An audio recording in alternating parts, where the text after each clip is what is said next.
이건 뭐 사랑 침례교회 정동수 목사도 동일한데요. 이스라엘을 저주하면 저주를 받고 이스라엘을 축복하면 복을 받는다는 그런 논리를 펼치는 겁니다. 이런 주장을 하는 목사들, 목회자들, 교회들, 집단들은 기독교 시오니즘뿐만 아니라 이 세대주의적 특징을 함께 보이는데요. 한국 교회에서 이스라엘을 지지하는 기독교 시오니스트적 특성을 보이는 분들 거의 대부분, 미국 교회도 뭐 마찬가지고요. 제가 이분들을 판단했을 때는 세대주의적 요소가 매우 강한 분들입니다. 요즘 세대주의가 유행처럼 번지고 있어서 교회 전체가 세대주의 신학을 채택한 경우도 있고 부분적으로 세대주의적 성향을 나타내는 교회들도 많습니다. 많은 분들이 세대주의라는 단어 자체도 익숙하지 않으실 텐데요. 오늘 세대주의에 대한 개략을 여러분들께 설명드리겠습니다. 현대 신학을 여러 가지 관점에서 나눌 수 있을 텐데요. 신학자들마다 기준이 다를 수 있을 겁니다. 저마다의 기준으로 나누면 뭐 수십 가지 기준으로 신학을 나눌 수 있을 텐데요.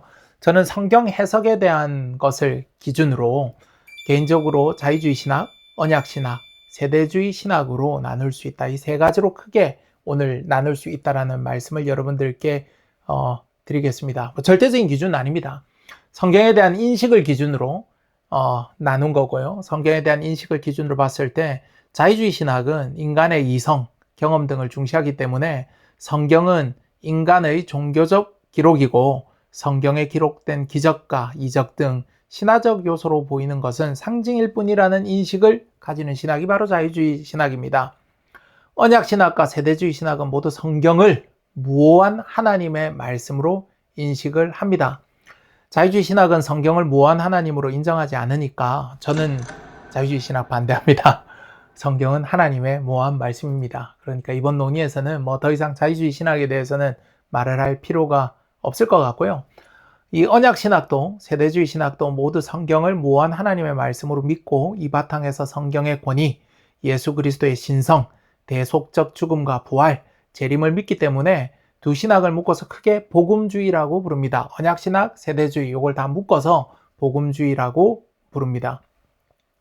언약신학과 세대주의 신학은 서로 일정 부분 다름을 넘어서 서로 틀렸다고 굉장히 비난을 합니다. 서로가 마음으로는 서로 이단이라는 마음까지도 가지고 있을지 모르겠지만 공식적으로는 서로를 이단이라고까지 정죄하진 않고 큰 복음주의 틀 안에서 형제로 인정하기는 합니다.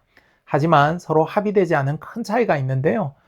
수백 개의 차이를 도출하고 여러분들께 말씀드릴 수 있지만 크게는 한 서너 가지 카테고리 정도의 차이가 있다라고 생각할 수 있습니다. 먼저 성경과 관련한 인식에서 뚜렷한 차이를 보이는데요. 양쪽 진영 모두 성경을 무한 하나님의 말씀으로 인식하지만 그 해석에 있어서는 뚜렷한 차이를 보입니다. 언약 신학에서는요, 구약의 예언을 그리스도 안에서 해석돼야 한다고 믿습니다. 구약의 예언뿐만 아니라 신구약 성경 66권의 핵심이 예수 그리스도이고 모든 예언의 중심에 예수 그리스도가 있다라고 믿습니다. 이 예수 그리스도를 중심에 두고 성경의 문맥, 역사적 맥락, 66권 이 성경의 개별 장르와 문법까지도 고려해서 해석해야 한다는 입장을 가지고 있습니다. 반면에 세대주의 신학 진영은요, 성경 해석에 있어서 철저한 문자주의를 강조합니다. 문자 그대로 해석해야 된다는 믿음을 가지고 있습니다.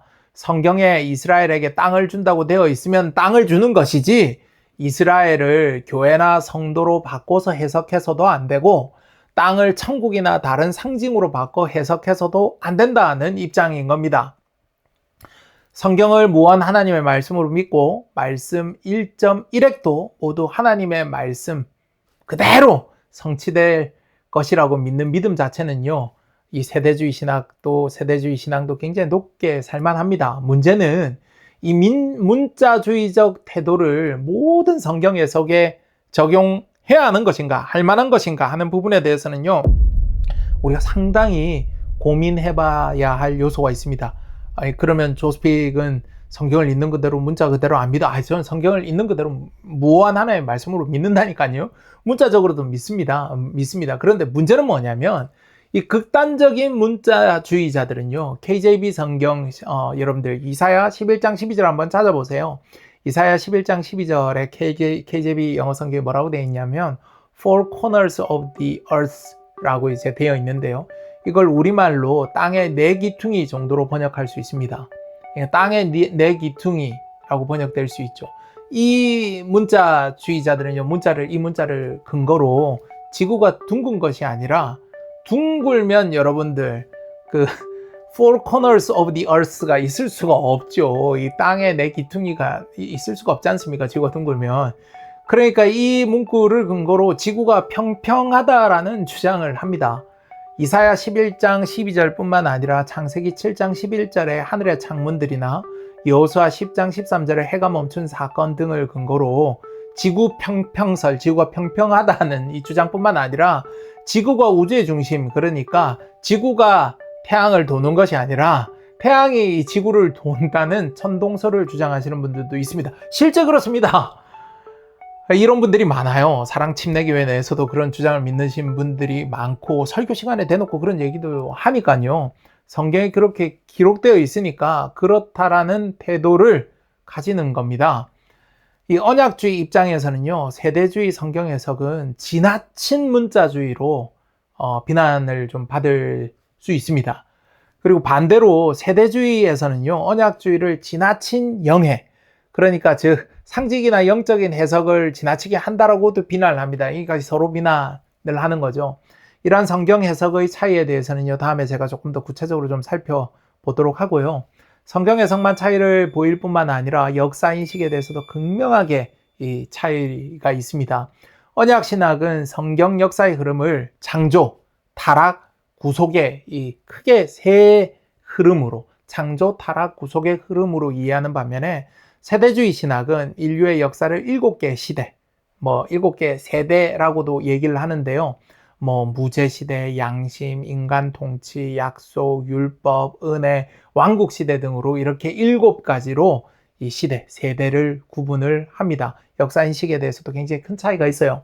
종말론과 관련해서는요, 언약 신약은 이 합의된 단 하나의 종말론이 없다고 말해도 될 정도로 다양한 신학적 관점에서 종말론을 서로 인정을 합니다. 이 언약 신학에서는요, 성경이 명확하게 이야기하지 않은 부분에 대해서는 일정 부분 각자의 어떤 생각을 존중합니다. 그러면서도 말세가 돼보고 하나님께서 실제 오시면 선명하게 우리 눈에 어떤 것이 맞았는지 보일 것이다, 이렇게 좀 열어두는 경향이 있습니다. 이것은 성경 해석과 관련돼서 말세를 단정하기 쉽지 않다는 겸손으로 좋게 얘기하면 해석될 수도 있기도 한데요. 무천년설, 후천년설, 전천년설, 역사적 전천년설 등 정말 다양한 이 종말론적 관점을 인정을 해줍니다. 근데 이것은 다음에 말세 시간표 관련해서 제가 한 번 더 정리를 좀 별도로 하기로 하고요. 반면에 세대주의 신학에서는요, 거의 100% 일치된, 거의 합의된 하나의 종말론이 존재한다고 할 수 있을 정도로 나름의 합의가 이루어져 있습니다. 환란 전에 휴거를 지지하는 전천년설이 세대주의의 대세다, 이렇게 설명드릴 수 있겠습니다. 이 유명한 세대주의자인 팀 라헤이와 이 제리 젠킨스의 소설을 원작으로 한 영화 레프트 비하인드를 세대주의 종말론의 교과서다라고 여러분들께 소개해드릴 수 있는데요. 어느 날 갑자기 전 세계에서 수백만 명의 사람들이 흔적도 없이 사라집니다. 운전하던 운전자가 갑자기 사라져 사고가 나고, 비행기 조종사가 사라져서 비행기가 추락하고 대혼란이 벌어집니다. 바로 여러분들 상상하시는 휴거 이야기이고요. 거듭난 그리스도인들은 환란 전에 휴거가 되고, 지상에 남겨진 사람들, 즉 레프트 비하인드에 대한 이야기로 남겨진 사람들이 겪는 7년 대환란과 적그리스도의 등장을 다루는 영화입니다. 세대주의자들이 가장 많은 미국에서는 잊을만 하면 레프트 비하인드가 영화돼서 개봉하는데요. 제가 기억하는 것만 해도 굉장히 많습니다. 레프트 비하인드 이 버전이 2000년, 2002년, 2005년, 2014년, 그리고 2023년 등등등 이 영화나 시리즈물로 기획되고, 이 시리즈물도 있습니다. 심지어는 개봉됩니다. 이 캐머런 주연, 니콜라스 케이지 주연, 그리고 케빈 소버 주연 등 다양한 버전이 존재합니다. 영화 포스터만 보고도 여러분들이 느낌으로 아시겠지만 세대주의자들의 이 주된 관심 중 하나가 종말입니다. 그래서 언약 신학 입장에서는요, 세대주의자들이 모두 시한부종말론자 같이 보이기도 하는 측면이 바로 이런 것들 때문에 그렇습니다. 성경, 역사, 종말론 모두 각각 다르게 인식하는데, 제가 오늘 좀 비중을 두고 말씀드리려고 하는 것은요, 이스라엘과 교회에 대한 인식입니다.